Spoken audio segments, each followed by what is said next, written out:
And I'm Beth Myers.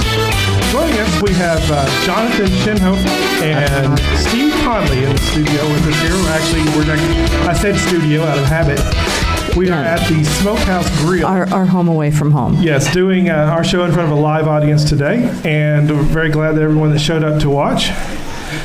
We've got a lot to talk about, and we've got three guests that'll be on the show today, actually. Mayor Steve Connelly, of course, will be in the first one, and then following him, we have someone representing the group DOGWOOD Ridge, which is Philip Hurt. That's right, and also of the city. Yeah, and he'll be playing some music for us, and we're looking forward to that. And then rounding it up, you've got a real special guest you've invited. That's right. Too. We have a stand-up comic by night and works at Berea College by day, Joe Deuce, and I'm afraid I'm going to pronounce the last name wrong. Salim, Joe Salim. Joe Salim from Berea College. Thanks a lot for being here as well. All right, without further ado, we're going to start out with 4 things you should know.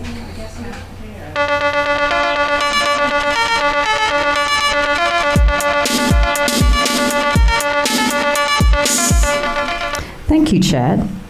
Okay, as far as 4 things you should know, first of all, the Spoonbread Festival will be happening this weekend, Berea's largest and most well-attended festival.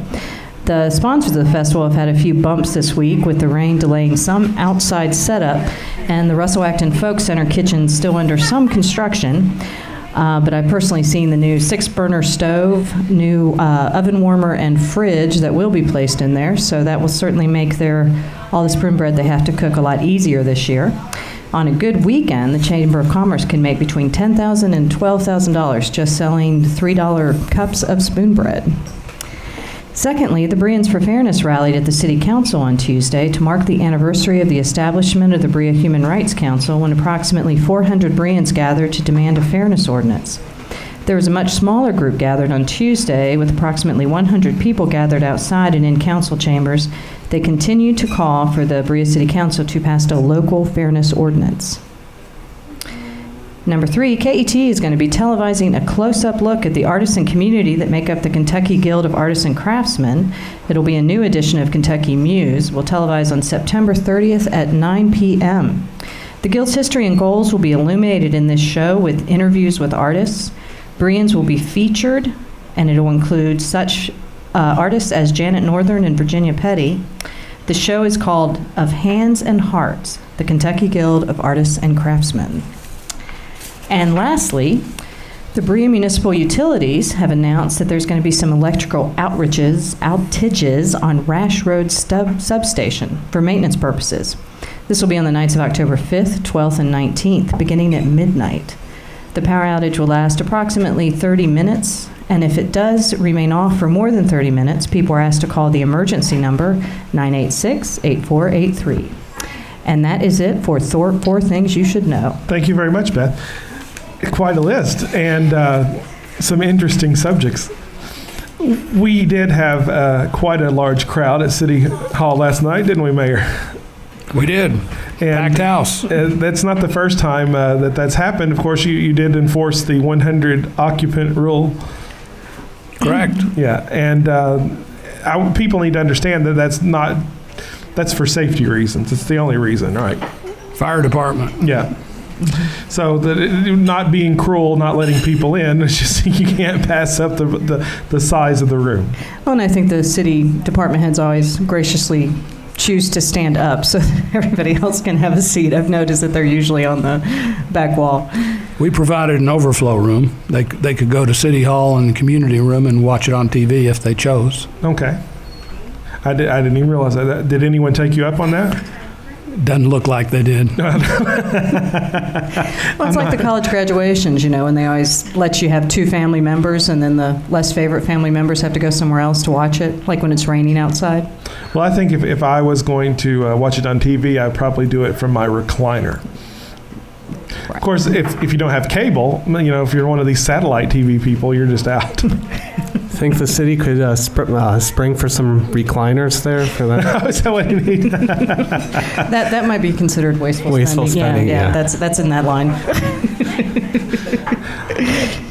What else we got on that list that we needed to talk about? Chad, you always forget my list. No, really I just hurts my mix feelings. it up. I always have to remind you, we got the Spoonbread Festival, we've got KET with the Yeah, that's what I was thinking about, show, KET. and we've got electric outages. We actually had a card last night that was passed out for that KET event, and from what I understand, it's quite a good show, and Yeah. and very interesting and very A lot well of done. Bereans. Yeah. Documentary basically gets into, I think, Mayor, have you seen that one? I attended the preview, and Bill West and his wife were there, and his comment afterwards was, that producer could work for me. It was very well done, entertaining, interesting, promotes Berea very well, highlights the artists, and it's a good spot to air about a week before their craft fair.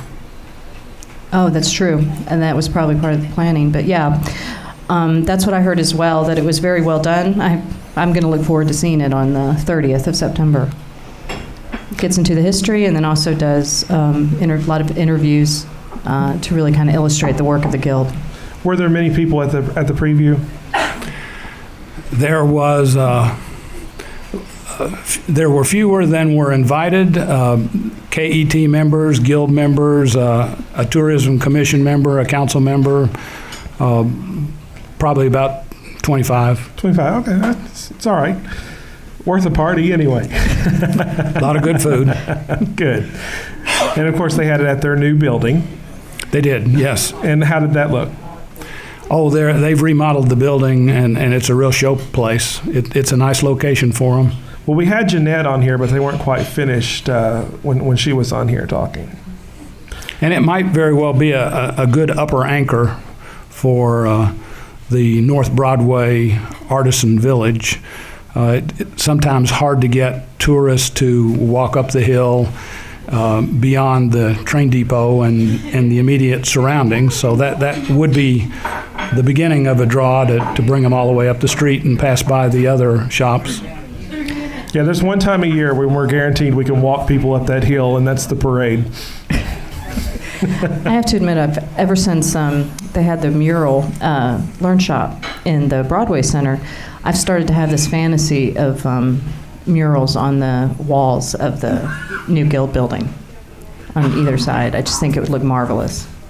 It's about time for another public art project. We haven't had any since 2003 when the hands were done. My uncle was real involved with them in Atlanta, several murals and the civil rights ones, and so every time we'd visit, he'd show us one of the new murals, and I think it's just fabulous for a city to have that. Well, when this show airs, the Spoonbread Festival will already be in full effect, so we can talk about that just a little bit. But there are a lot of musicians, and when the show airs on Friday, by that time, Friday evening and all day Saturday, there'll be some really good musicians out there at the entertainment. So come out and hear that. Well, and David Rowlett was reminding me, just I think in 2005 there were like 50 vendors, and now I believe there's over 100, like I think 170 this year. So and many of the that's events the quick growth of this are festival. still show up and you can be part of it. If you want to show up at the 5K run, you can show up and run. You don't have to pre-register. If you want to be in the parade, pretty much last minute, you can arrange that. And that's one thing I really like about it. You don't have to be so, I don't know, predestined to participate. Organized with your time and schedule. Is that what you're getting at, Chad? That if you're like a flaky person like us, you can still go. I'm just talking about groups like Boy Scout groups, Girl Scout groups. They can participate without lots and lots of planning ahead. If someone thinks, well, this week, let's put a float together really quick, they can do that. Right. Well, and talk about affordability. I mean, David and I were talking about that today. I mean, if you want to go do the inflatables, if you're a family with a couple kids, then you go do the Spoonbread Parade, and then you can take your dinner down to the Balloon Glow on Friday night, and you haven't spent a dime. So unless you want to ride a carnival ride or buy some actual spoonbread. I understand you need 30 dimes for some spoonbread. Isn't that the going rate? Yes. Pardon me for not being extremely specific in my numbers amounts.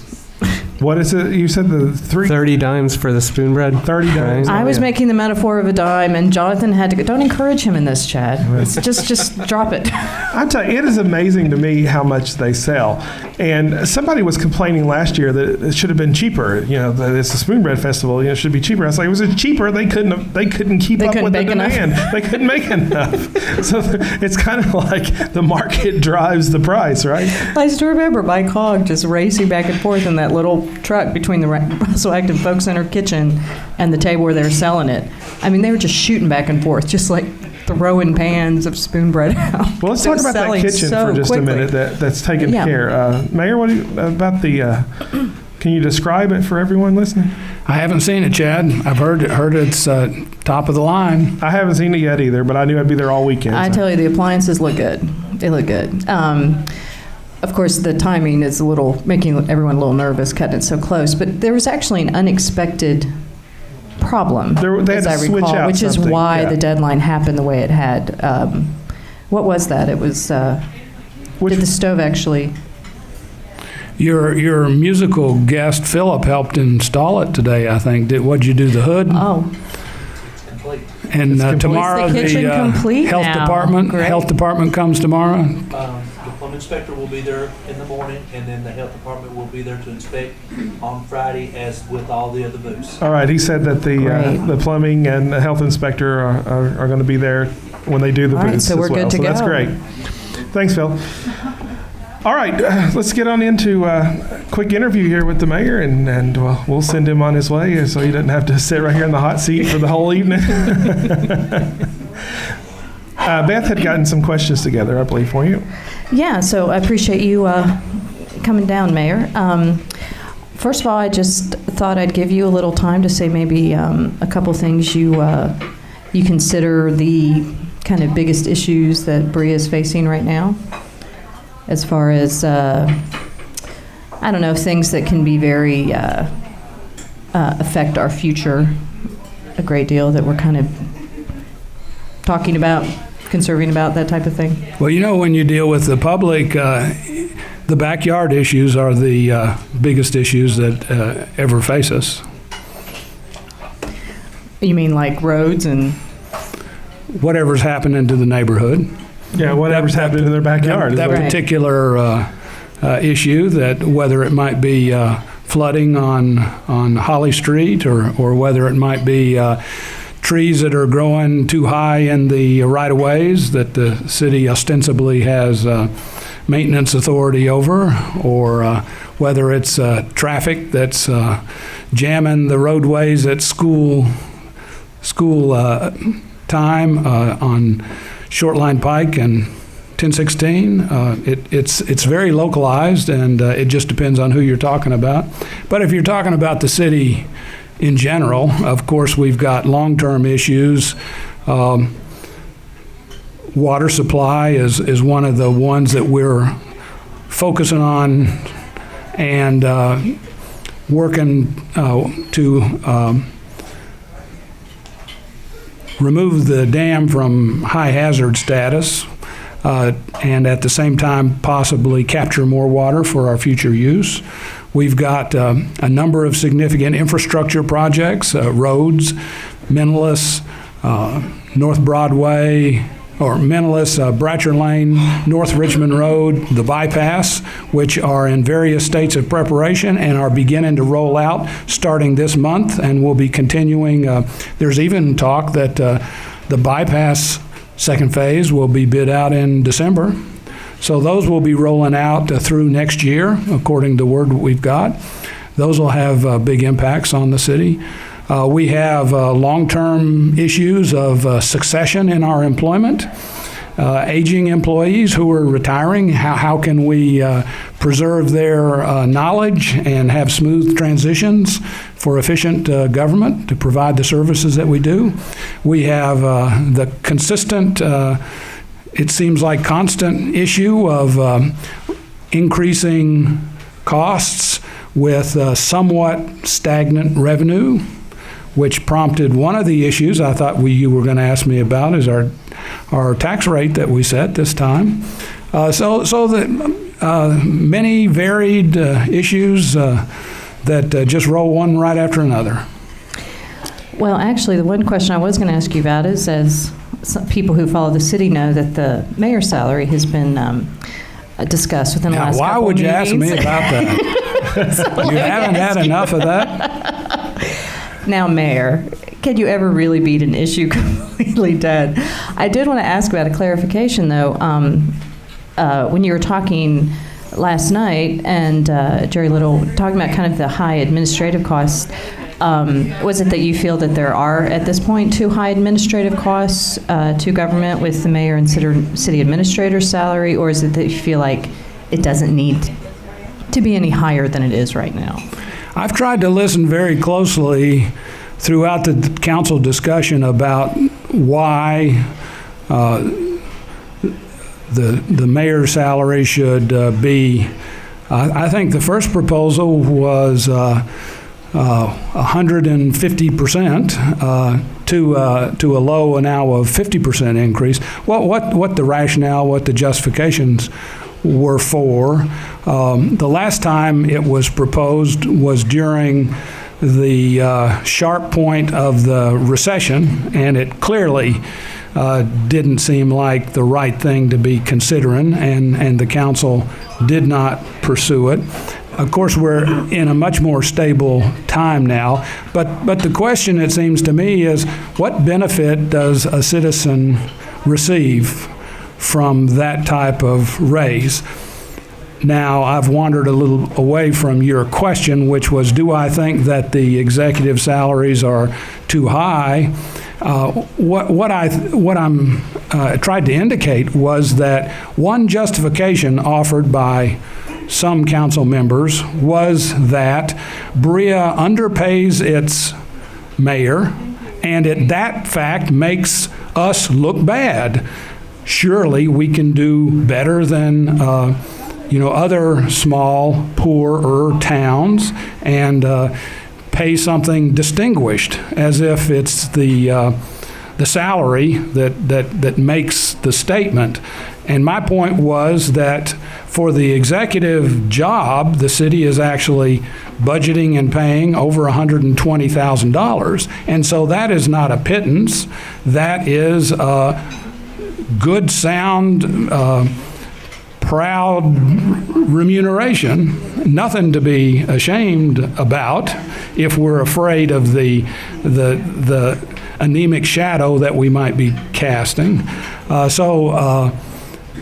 I was saying that the job of a part-time mayor in Berea is very ably augmented by the full-time job of a professional performance of a professional city administrator who puts in long hours, who almost has his master's in public administration, who has a wonderful combination of experience in industry where he was a purchasing agent, service for 8 or 10 years, I think, on the city council. And in fact, Randy Stone was the council member appointed when my father resigned back in 1986, coincidentally.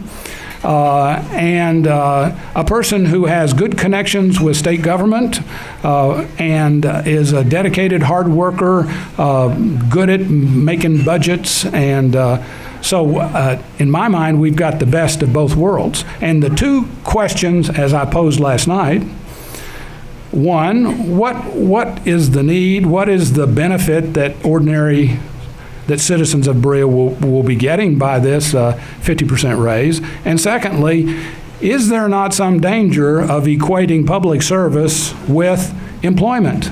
And that's the second justification that seemed to be offered. If somebody puts time in, they need to be paid all the money that they're worth for the time that they've invested. To me, there's a real difference between public service and employment, and if you equate the two, you're going to diminish them both. Well, thank you, Mayor. That answers my question Yeah, well. that was a very good answer. All right. And we're out of time for this section, but we want to thank you for being on here, and we're going to have you back. We've got a lot more to talk to you about, but that was the hot subject for the night anyway. Yeah, and we'll get You back may to have to allow equal time. for the other side. Oh, we will. Well, we will. Oh, he's been on here. All right, you're listening to All About Berea. We'll be right back after these messages.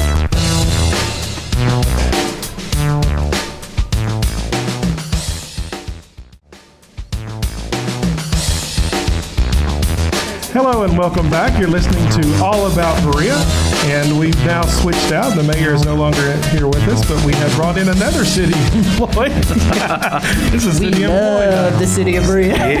We've got the Berea Brain Trust here. We've got the executive and the legislative. We got the Berea and- college dude who makes jokes. I mean, what's up with this?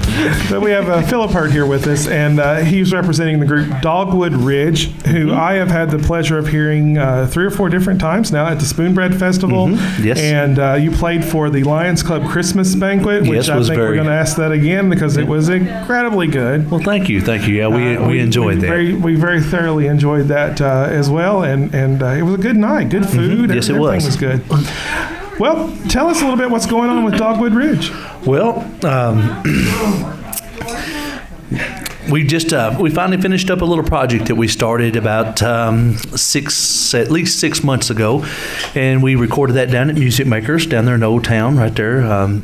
Danny Barnes and Randall Kahn did a wonderful job on all the mix and engineering of it, and there's 13 cuts on it, and 9 of them we wrote. So it took us a little time to get it, and but been playing some shows. Unfortunately, the banjo player that we had that was here, he's an older gentleman, and he had broke his leg during. Yeah, he was actually sitting on a stool. Yeah, he had to sit on a stool. He logs, and he had a log break his foot almost off, basically. But he's had some problems with that, so he's had to step away. So we're kind of between banjo players right now. But we got a young man from the Mount Sterling area. I think it's going to work out real well for us. So, got a Good few luck with shows. that. We'll be at the Spoonbread Festival on Friday night. We play from 7:30 to 9. So, Rhonda gave us an hour and a half. She gave us an hour and a half last year, and we'll be right back at the same time this time. So if you're listening to this show right now You- on Friday, you need to This to evening. read on You down need to to the plan in Spoonbread. the next couple of hours to run down to Berea Memorial Park. That's right, under the big top. Hey, you got it made when you play the Spoonbread Festival. Have you ever had a better sound man than Gator? Gator is the man. Gator is, yes. You know, this is a guy I've never heard of, and lately we've been talking to music people, and everyone talks about I'm him. telling you, when you Talk are about an unsung hero. When you're a musician and you travel around, you play with a lot of different sound people. When you find a really good one, that's when it all comes together. That's when it clicks, and it's fantastic because I talk about this to the engineers I work with all the time for the show. So we do.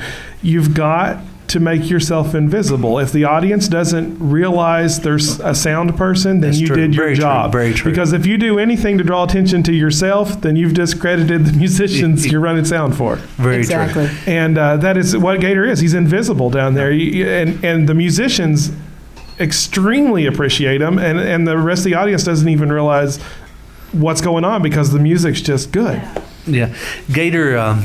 I've been real fortunate, and I've played a lot of music on a lot of stages, and Gator's one of the best. And you're exactly right, Chad. He makes himself invisible. You never know he's there. Does a wonderful job. He's passionate about it. And that being said, he wants it to be good for himself, and then everybody else gets to benefit from that. Yeah. All right, enough about Gator. Let's go back to Dogwood. I'm sorry. So how long have you cool. guys been together? Well, the young lady that plays the bass, she and I have been together for 4 years. Her name is Tammy Williams. We've been through some guitar players, banjo players. Seem like they kind of come and go, but Tammy and I have stuck. We're They're not probably blowing approaching. up on stage or catching on fire, are they? No. Like the They just drummers always seem kind to- of they kind of drift off into the sunsets. What They don't have any drummers, Beth. It's the No, drummers we that don't. I was spontaneously using a combust. metaphor again. Will you cut it out? All his comments have been picking on my comments. Initiate your own comments.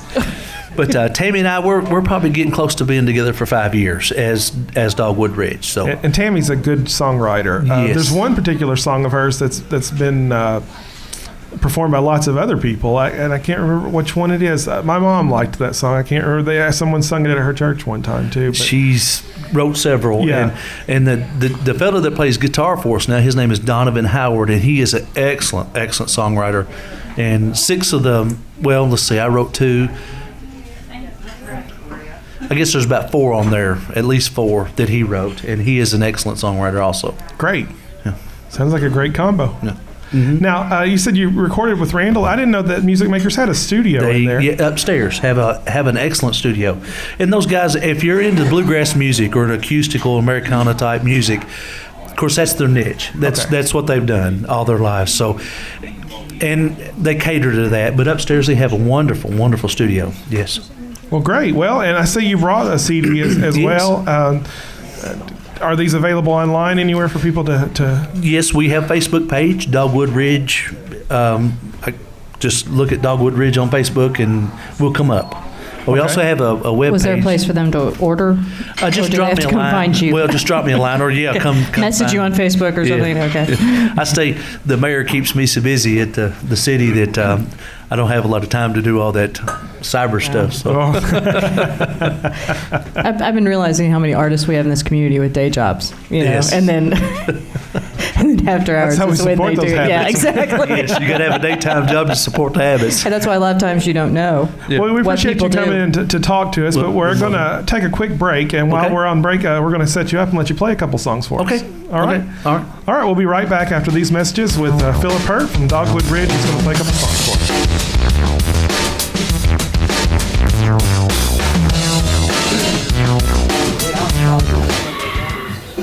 Hello and welcome back. We're listening to All About Berea. Now we're going to have a little bit of music here with Mr. Philip Hurt. Thank you, Chad. I'll probably do a couple little gospel tunes right here for us. And as we talked about earlier about songwriting and stuff, in the Berea area, in southern part of Madison County, is really a hotbed for musicians. There's a lot of great musicians and in very well-known bands as far as the nation and everything else. But a gentleman down in the Red Lick area by the name of Joe Isaacs, and part of the Isaacs family, wrote this song right here. This is Press Through the Crowd.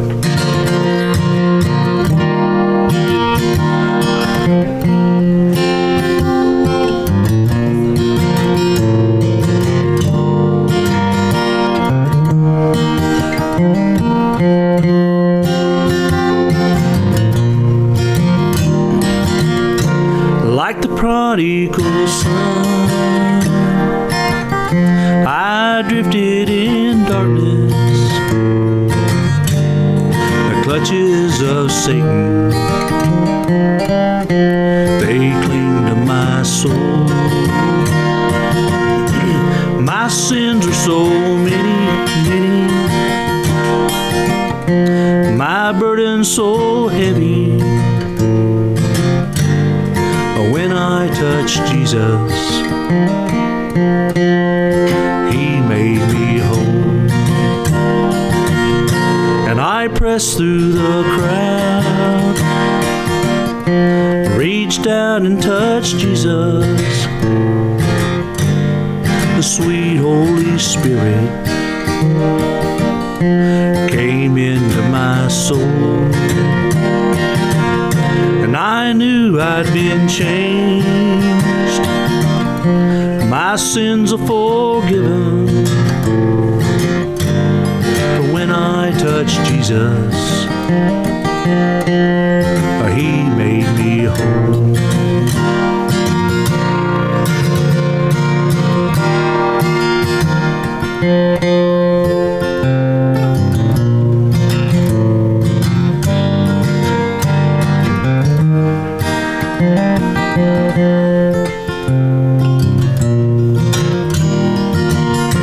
Like the woman who tried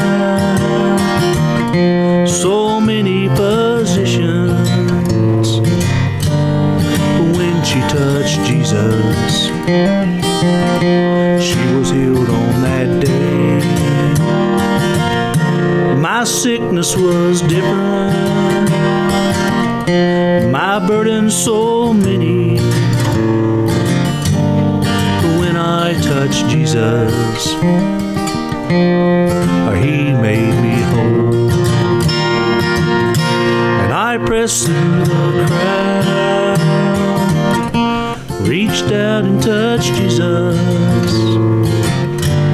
The sweet Holy Spirit came into my soul. been changed. My sins are forgiven when I touch Jesus, or He made me whole.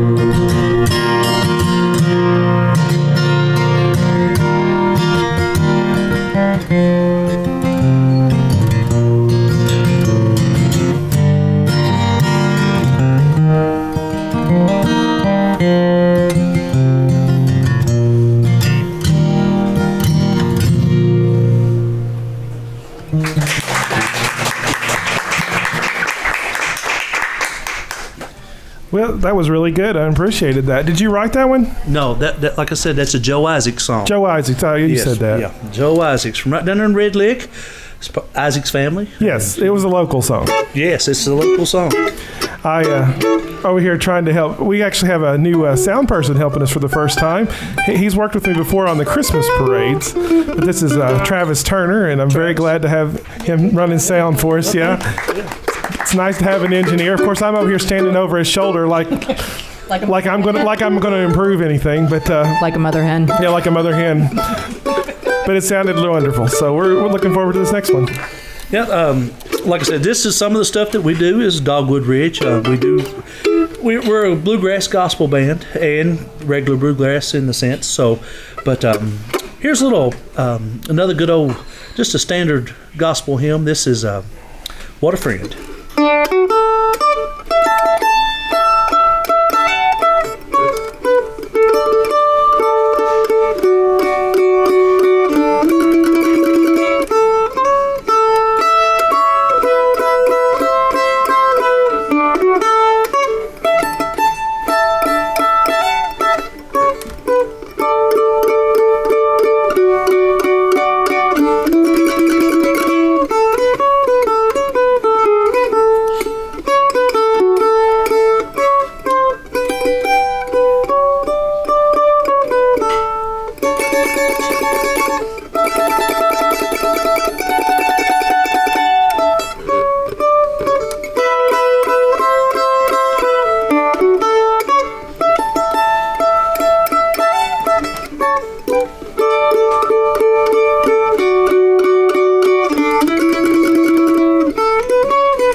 Did you want to do one more, or is that it? It's strictly up to you. I'll take one more if you want to do it. Okay, we'll pick another one here on the. Let me think of one here. This is an old fiddle tune. This is called the Red Hair Boy.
if you got all the other band members, it sounds a little bit better. I understand. Well, thank you very much for being here. We appreciate it. welcome. And we'll definitely have you back on here again and look forward to seeing you at the Spoon Bread Festival. Thank you, sir. Appreciate it very much. Yeah, thanks so much, Bill. Thank you.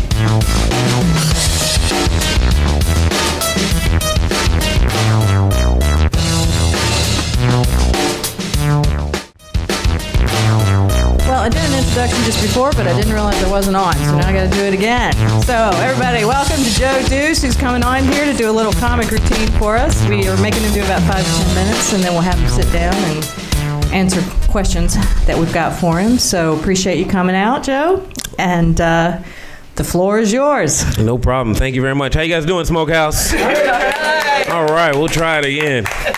I'm Joe Deuce, like she said. I'm born and raised in Kentucky, which is weird when I go out and do comedy. Every time I tell somebody I'm from Kentucky as a black guy, they look at me like an albino unicorn. Then I have to explain, there are black people in Kentucky, or as the Underground Railroad calls us, stragglers. Love being here in Kentucky. I'm starting to get older. I'm noticing that. Old stuff's starting to happen to me. The other day, I looked for my keys for half an hour and even changed hands with them while I was looking for them. I woke up from a nap the other day injured. I don't know how that happened. Threw my back out the other day taking my inhaler. That was horrible. Not as bad as some people I've seen in Berea. I saw a guy over in front of Popolino's. He spent an hour and a half trying to put a seatbelt on. He was on a motorcycle. I got a crazy lady in my family. We call her Grandmama. She does weird stuff, like she collects picture frames, which is a weird hobby to collect picture frames anyway, but she doesn't take the original picture frame out of, or picture out of them. She got 350 picture frames, all white people. One day I was at my grandma's house and she lost her house phone, and she pulled out her cell phone, which I have no idea how she got one of those. And she called her house phone. That's an easy use for a cell phone. It makes sense. Her house phone started ringing. She hung up her cell phone. She went over and picked up her house phone. She said, "Oh, Lord Jesus, somebody done called my phone." She star 69 herself. Her cell phone started ringing. She went back over and picked up her cell phone. Hung up the house phone and said, "Oh, Lord Jesus, they called this phone too." She went back and forth like that for an hour and a half. It was horrible. I didn't have the heart to tell her she was doing it to herself. Recently, I got on blackpeoplemeat.com because I thought it was a website about chicken. It's not, apparently. I don't know if you can tell this by looking at me, but I'm the youngest. I'm spoiled. I've kind of given up on life, as you can tell by my hair. My siblings are weird. I have 2 brothers. They're polar opposites. Like, one of them has 2 degrees in engineering and a full-time job, and the other one has 2 strikes and 6 months left on probation. And that's the one who always calls me. He calls me from jail all the time. He's like, "What are you doing?" I'm like, "I'm free. Whatever I want." That's how that works. I have a sister. She's a pastor. Anybody have that person in your family who you feel like is judging you all the time? You ever have that person? Try having that as your sister.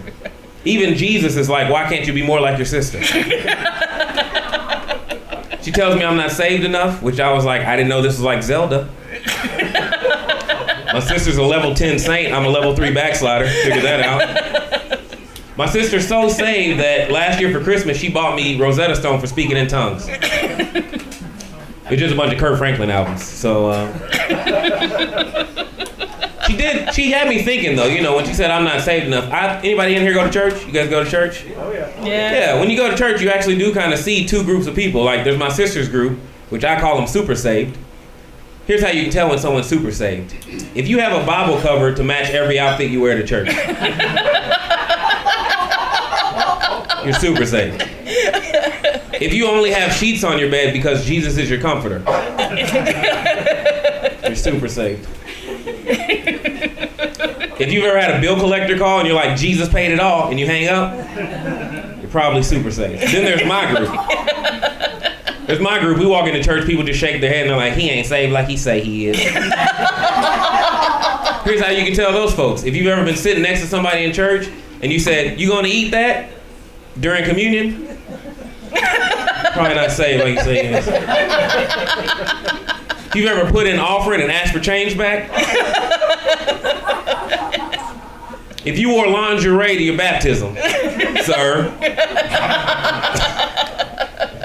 You might not be saved like you say you is. I love church though. Like my family has a weird history. Like I had a cousin. His name's Tim. He got beat up in church twice by a woman. It was really weird. Tim he's hard of hearing, so he has a speech impediment. And he's already a little soft spoken. He doesn't want to talk about stuff. And he came to my house on a Monday, and the whole right side of his face was messed up.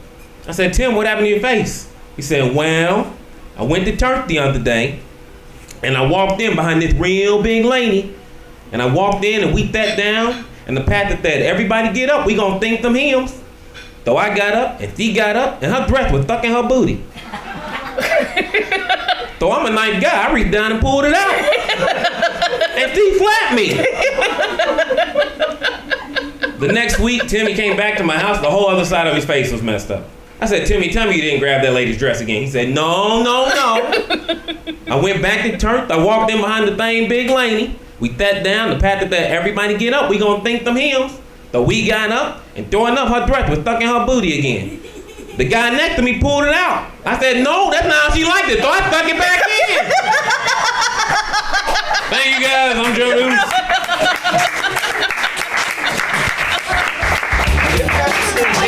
We're going to have to take a quick break while we reset the mics.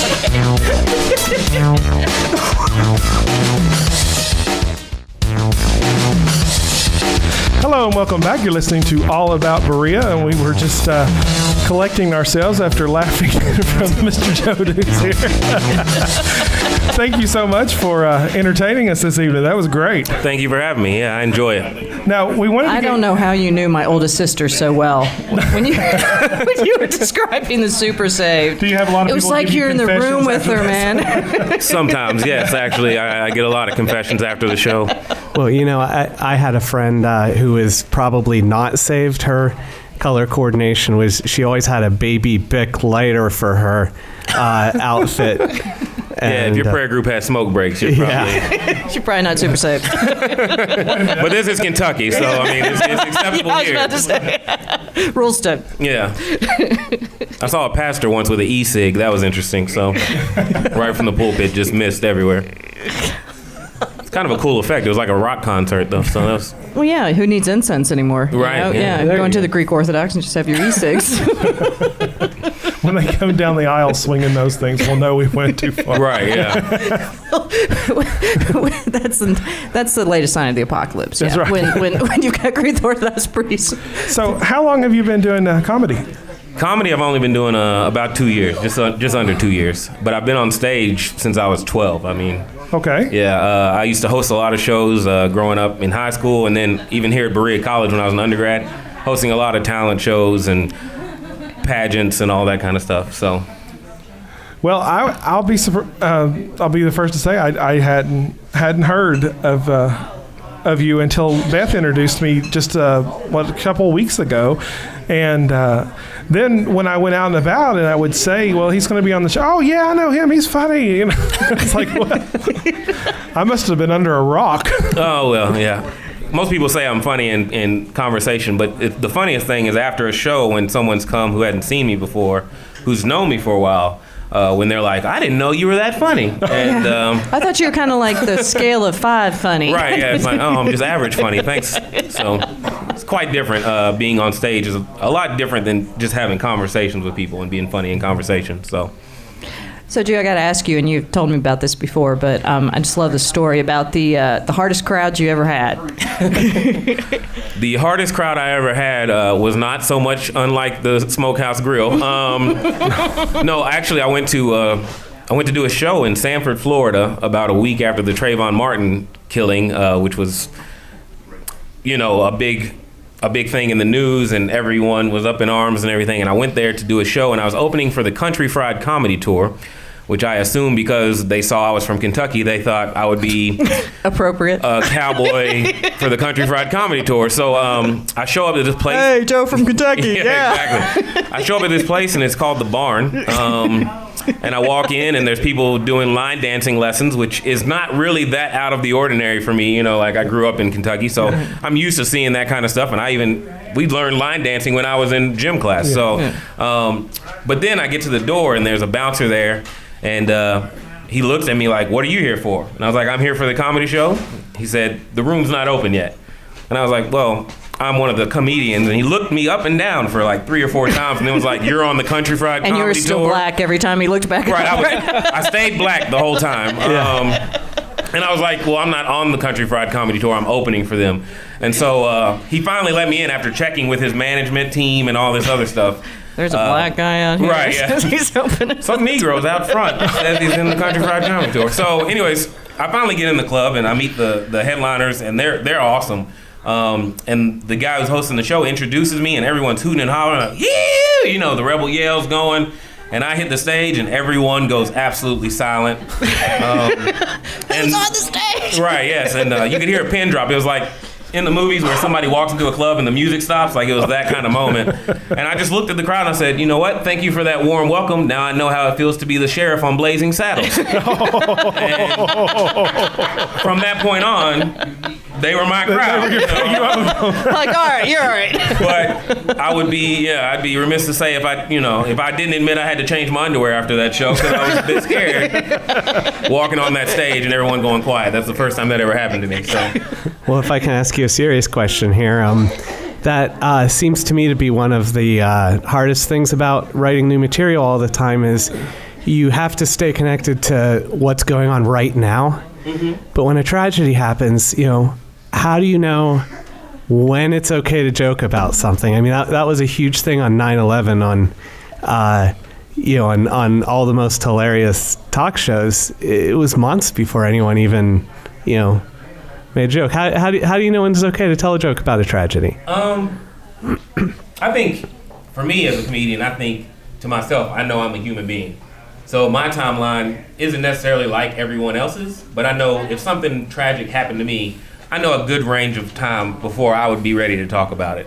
And I think when major things happen on a national scale, you kind of have to judge it accordingly. There's some comedians, though, who have made their whole career off of going right into that subject and offending everyone and reducing a crowd down. I'm not there to do that. Like, I feel like my job as a comedian, no matter where I go, whether I'm at a bar or a moose lodge or a church women's event or whatever, my job is to make sure everyone there has a good time. And so sometimes there's feelers, like I can do jokes that approach a subject and see how the crowd takes it. And if they don't take it well, I just back right on off and go to my next direction. If they're ready, then we can talk about some things. And I think laughter helps people heal. That's my strong belief. So if you can't joke about certain things at a certain time, that's fine. But eventually, I think you should be able to talk about just about anything. We do have a joke or a saying in the comedy world, and you'll hear comedians even on TV say this. They'll say something, and the crowd won't react, and they'll be like, oh, too soon? And then they'll move on, because it literally can be too soon to talk about something. And really, you have to let your crowd and your audience judge that for you. If you approach a subject and they're like, okay, I'll back off. So yeah, I mean, it depends on the crowd, it depends on the audience, it depends on your comfort on stage being uncomfortable too.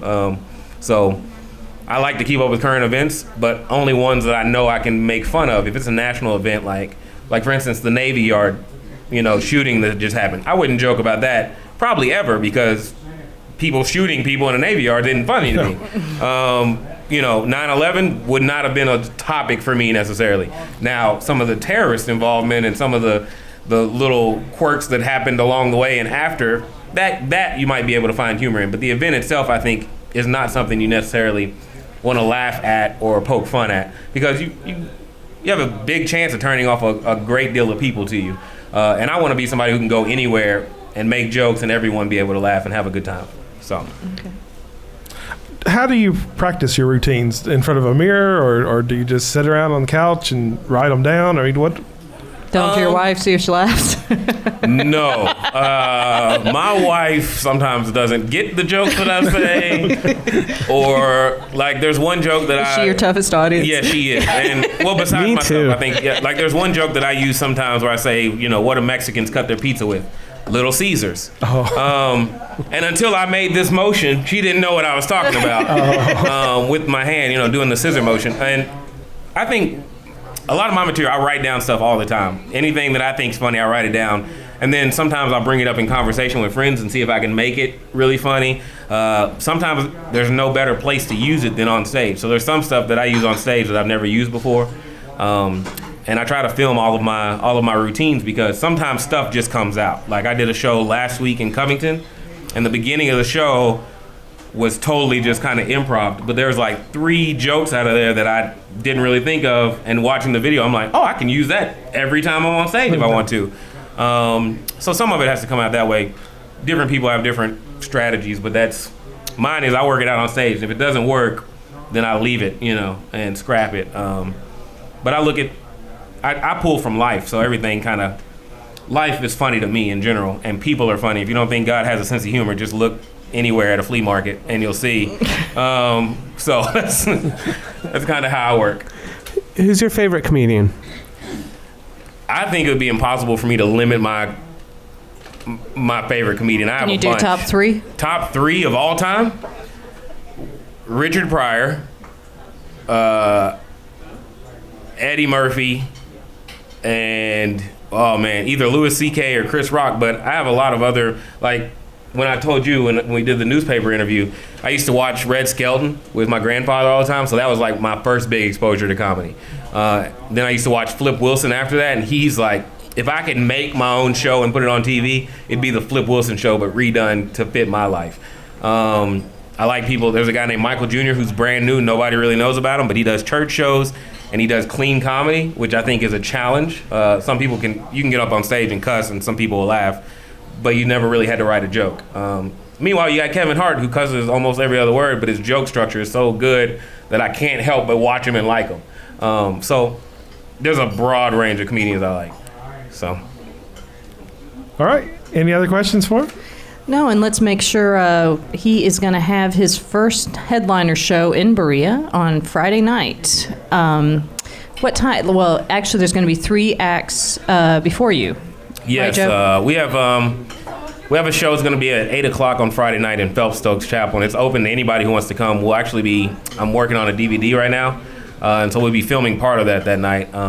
We have a guy named Dallas Gambrell who's from Lexington and works in Richmond and hosts a show there at Jersey's Bar once a month. We have a guy named Kiefer Williams who's a student of mine at the college who is absolutely hilarious. And then we have the guy who I take on the road with me. His name's Kyle Kimball. He's a 6'8" guy from Corbin. So if you want to picture an odd couple. Yeah, you guys must look pretty cute on stage together. We do. And we walk through Walmart in Berea all the time late at night after a show. And we went to Middlesboro last week, and everyone looked at us like we were the craziest couple ever. But we walk around and we do a lot of shows together. And he got second place in the funniest person in Lexington competition right behind me. And before that, won the March Madness comedy competition in Lexington. So he's brilliant and hilarious. He's like Larry the Cable Guy, except for not an act. So I really like Kyle. If Kyle doesn't make it in comedy, I don't think anyone should have a chance. Like, he's amazing. So that's great, because probably when you had your show, you're probably saying, hey, I want him to be one of the intros, right? Oh yeah, I want the best. If we can bring entertainment to Berea, like Berea is not necessarily an entertainment capital, but we do have a lot of musicians, a lot of other people who are great in acting. We have a great theater that happens. Like, we have a good culture here, and people want to see stuff that's good. So I wanted to bring the best to campus. And so I think I got 4 of the best comedians in Central Kentucky. At least the first 2 in the Lexington's Funniest Person competition are here. So, and the other 2, they'll definitely stay right with us. So. Okay, so yeah, people should definitely. Once again, this will be on Friday, so. After you go and check out the music at the Spoon Bread, make sure you go to Philip Stokes Chapel. And feel free to drop off some spoon bread backstage. There will be a delivery. Do you really It's not eat it? that big, and so the green room we need some snacks. There's some spoon bread in the green room. All right, I got you. Yeah, I'll spare $6 if you Bring some give me a 2-for-1 deal. deep fried Twinkies and some other things too, funnel cakes. Deep fried Twinkies are a no-go. Okay. Not for me. Ixnay on Funnel deep fried cake, I can tear murder that. a funnel Yeah, cake. me too. Yes. And what about what is it now? It's the deep fried Oreos and the deep fried Milky Way bars, right? Snickers bars. Yeah, Snickers man. bars. Yeah. Okay. Well, anyway, Come on, it's the South. You can fry anything. Come on. we're running up on time. We need to get the calendar in, and we'll just have Joe sit with us here if he doesn't mind. Run He's through going our to have to sit calendar here and real quick. listen. All right. Oh, and why don't you say about the show that Spotlight's going to be doing, Chad. I didn't have that on my calendar, but because it's Well, I'll in have to look Richmond. at my wife in the eyes to make sure I get the times right. But they're doing Into the Woods, and it's Friday night, Saturday. Thursday night, Friday night at 7, Saturday at 2. Yeah, Thursday night and Friday night, like I said, at 7. Yeah, what I said. And Saturday at 2 o'clock. And that's at the Trinity Presbyterian Church in Richmond, which is behind Pizza Hut. And there's several teens from Berea. Yes, in that, and this is the older group, and they're doing a fantastic job. Yeah, it's a so very, very support Spotlight. It's a very fun which show. now- I don't know if you're familiar with Into the Woods, but it starts off, and then the first half ends, and all these characters from all the different fairy tales have met in the woods, and it's about all the things that are happening, and kind of the first act ends happily ever after, and that's the kids' version, and it's done. Now, if you watch the full version on Broadway, when the second act opens, it all falls apart and everybody dies and gets So you're not doing the second No, act? we're not Is that what doing you're the telling second me? half. We're only doing the first. Sounds like Feel-good Shakespeare. show. That's right. Really feel good show. Cinderella. So it ends happily Acts of ever Red after, Rose. just like a fairy tale should, right? Yeah. Actually sounds like the original fairy tales before we smoothed them out. Okay, so I wanted to tell them about that. And then on Friday night, in addition to Joe Deuce's show, there's actually a Chinese Moon Festival from 7 to 10 p.m. on the quad at Berea College. They're going to have Chinese martial arts, calligraphy, dancing, games, music, etc. There is also going to be at 5:30 on Friday a poetry reading at the Berea Arts Council. We've got Berea poet Steve Rhodes and Chicago poet Susanna Lang is going to read from their poetry collections. Josh Logan concert dance 7 to 10:30 on Friday night, Kirksville Community Center, family event with concessions and door prizes. And of course, we've already announced about the 17th annual Spoon Bread Festival at Memorial Park from the Friday to Sunday with live music, hot air balloons, 5K run, arts and crafts show, carnival rides, and more. On Saturday, September 21st, the library is going to have a new thing they call Minecraft Information and Registration at 1 for those who want to use the library server available for players in the Minecraft game. So it's a new thing they're getting into now. On Monday, Union Church Choir Room is going to have the Berea Classic Chorale from 7 to 9 p.m. This is going to be the first meeting of a community choir that Larry Brandenburg is trying to get going at Union Church. It's open to all voice parts, and he especially needs tenors and basses. So if you're interested in being in the community choir, show up there on Monday night. And then on Thursday, there is going to be a movie for all the teens and other people who love superheroes, Iron Man 3 at 4 p.m. at the Madison County Library in Berea on Thursday. And that is it for our calendar. Thank you very much. It's once again, it's a busy week. Of course, we've got the Spoon Bread Festival Someday I'm only going going in to have full effect. two events, and you're going to have to think what to say instead of once again, it's a busy week. Well, I know, but that has not happened yet. It is a dead week in Berea. Right, exactly. There's always There's something always going on. something going There really on, is. For a especially small for kids. town, we can do it. We can put it on. Well, thanks again for doing the show with us. So it's been a fun show. We've had the mayor on here and Philip Hurt and Dogwood Ridge. And like I said, you can hear Dogwood Ridge tonight if you're listening on the radio. So this is Friday. At 7, is that right? 7:30, they'll be on stage there at the Spoon Bread Festival Entertainment Tent, which is in Memorial Park. Lots of parking now, easy to get there. There's no reason not to come. And, of course, Joe, you've got a show then as well at 8 o'clock. But if you like me and you don't like the other three, you can just come at like 8:30ish. Get a good hour of Dogwood Ridge in. Skip the less and come for the And then best. come check me out. Well, no, don't what forget I'm the saying spoon is there's bread. time. You can go see Yeah. Dogwood Ridge, 45 minutes and 15 minutes to get up to the college. You'll be just fine. Exactly. And it's a free show, too. So, no excuse. You can't tell me you're broke and can't make it. You don't have to spend a dime. This isn't pay week. I'm Or sorry. even 30 times. Thank you very much. Well, I want to thank our sponsors, BreaOnline.com. You can check them out online for all of Brea's news. It's updated every day throughout the day. You can check us out at the Berea Citizen, our other sponsor. Beth does a fantastic job, editor there, and we're very proud of our paper. It's something that the whole community can be proud of, because you can see papers other places and you'll understand why I say that. Aw, you're making me blush, Chad. All right, and then I want to thank Good Impressions Design of Berea. They do our shirts for us and Made our logo. Made our logo. And Alfredo Escobar is there. He'd be glad to help you out. They do all kinds of screen printing, wonderful services. Also, Spotlight Acting School. We're in it. We take students from 8 to 16 years of age, and there's actually an audition coming up on the 28th. Is that right, Letha? The 28th for Best Little Christmas Pageant Ever. So please check that out, and you can check that out online through Facebook. Just type in Spotlight Acting School, and you'll find that as well. Also, the website is spotlightactingschool.com.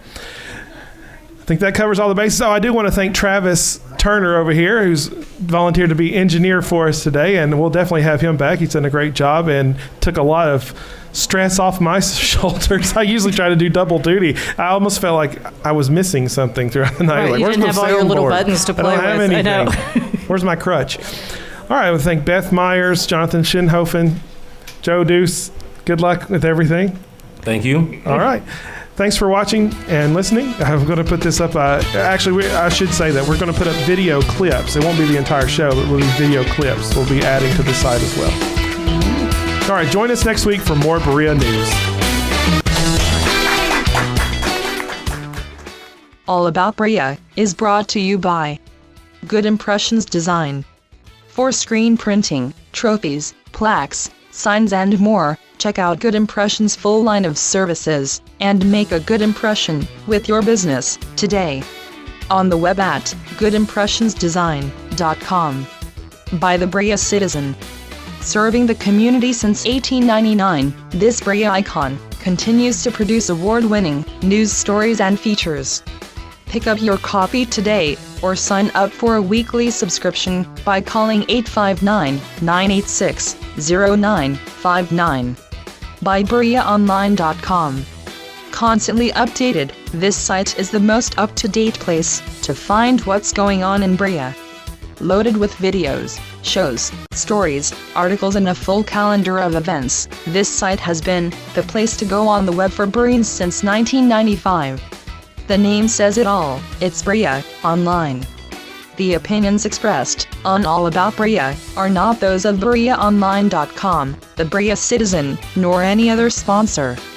All About Berea is a production of Tech Talk Studios and recorded weekly in Berea, Kentucky, in partnership with the Creative Tech Media Group and BereaOnline.com. All About Berea is co-produced by Rhonda McIntyre, co-produced and directed by Chad Hembry, and finally, our senior news editor is Beth Myers. If you would like to participate in All About Berea, or simply have a suggestion, we would love to hear from you. Just go to BereaOnline.com and click on All About Berea at the top of the page. For sponsorship opportunities, contact the Creative Tech Media Group at creativetechmedia.com or phone 859-626-6054. From all of us here at Tech Talk Studios, and on behalf of the cast and crew of All About Berea, thanks for listening.